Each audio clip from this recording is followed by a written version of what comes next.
பயப்பட தேவை என்ன வந்தாலும் அக்செப்ட் பண்ணுங்கம்மா. நம்ம என்ன இறந்து போறது என்ன புதுசா நம்மளுக்கு? மறுபடியும் பிறகுறது என்ன புதுசா?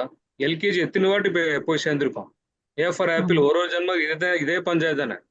ஏ ஆமா. For apple, A for apple. A for ஆன்மான்றது மறந்துட்டோம். பூமி மேல வந்ததுக்கு அப்புறம். ஏ ஃபார் ஆப்பிள் தான் இப்ப கத்துக்கிட்டு இருக்கோம். அதான் பிரச்சனை. ஓகே ஓகேங்க மெடிடேஷன் மூலமா மாஸ்டர். உங்களுக்கு தெரிய வந்துரும் ஏ ஃபார் ஆன்மா. எப்போ அது தெரிய வந்துருமோ அப்போ பயம் தானா ஓடி போயிடும். ஓகேங்க மாஸ்டர். அதுக்கப்புறம் நான் மெடிடேஷன் பண்ணி முடிச்சிட்ட பிறகு என்னோட அக்கா அம்மா அவங்களோட வாய்ஸ்லாம் எனக்கு என்ன கூப்பிடுற மாதிரியே கொஞ்ச நேரம் கழிச்சு கேக்குதுங்க மாஸ்டர். நான் முடிச்சிட்டு தான் இருக்கேன், உட்காந்துட்டு தான் இருக்கேன். நார்மலா இருக்கும் போதே என்ன கூப்பிடுறாங்க, என்ன அம்மா கூப்பிடுற மாதிரி வாய்ஸ் கேக்குது, ஏதோ சொல்ல வர்றாங்க, அது மாதிரிலாம் கேக்குது. ஆனா நான் பேசுறதுக்கு அது நான் அலோவ் பண்ணவே இல்லை. எனக்கு பயமா இருக்கிறதுனால நான் அது அதை அவாய்ட் பண்ணிட்டே தான் இருக்கேன். அது ஒன்றும் தப்பு இல்லைங்களா? அது பயம் இல்லைங்களா ஒன்றும்? நீங்க பயப்படுறது ஃபர்ஸ்ட் தப்பு. சரிங்க மாஸ்டர்.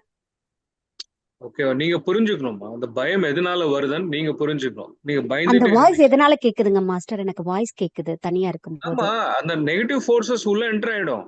ஓ